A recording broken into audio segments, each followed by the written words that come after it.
Welcome sa aking hito vlog guys. Ito nga po yung 4th day ko na pag-aalaga ng hito. So far sa 150 fingerlings na in-order ko, nasa 15 na halos yung namamatay, no? Para siyang may fungi. Putol yung balbas, tapos may mga parang gasgas sa balat. So yun, sineparate ko yung iba. Tapos nandito yung mga may hina, ayan, hindi nagagalaw.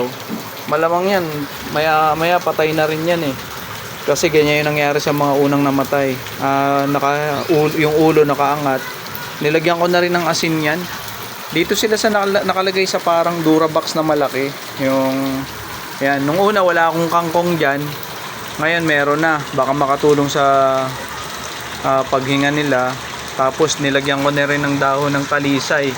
Ayan, para ewan ko kung basta nabasa ko lang sa vlog or napanood ko lang sa mga vlog. Maganda raw 'yan para sa sa mortality ng hito. Ayan. Siguro pag lumaki-laki na 'yan, may lumaki, dadagdag na lang ako isa pang lalagyan. Pero so far, sobrang dami talagang namamatay, at least parang 3-4 sa isang araw, 3-4. Minsan nga, kanina nga parang 7 na yata yung namatay.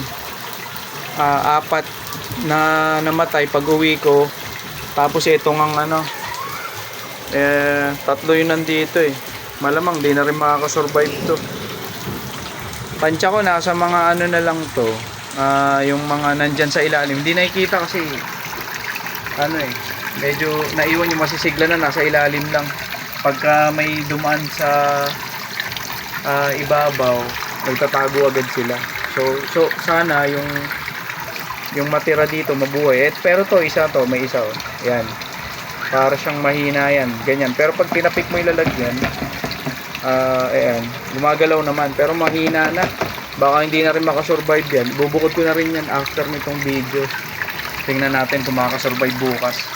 Pero yan yung setup ko. Ganyan lang siya. Ito yung filter. Pumula dahil yan dun sa talisay na dahon. Pero may yan. May uling, bato, tsaka yung sponge na yan. So,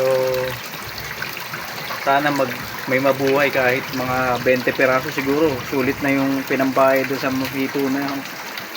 Sige guys, sa susunod update ko kayo kung ilang piraso na lang matitira. Thank you.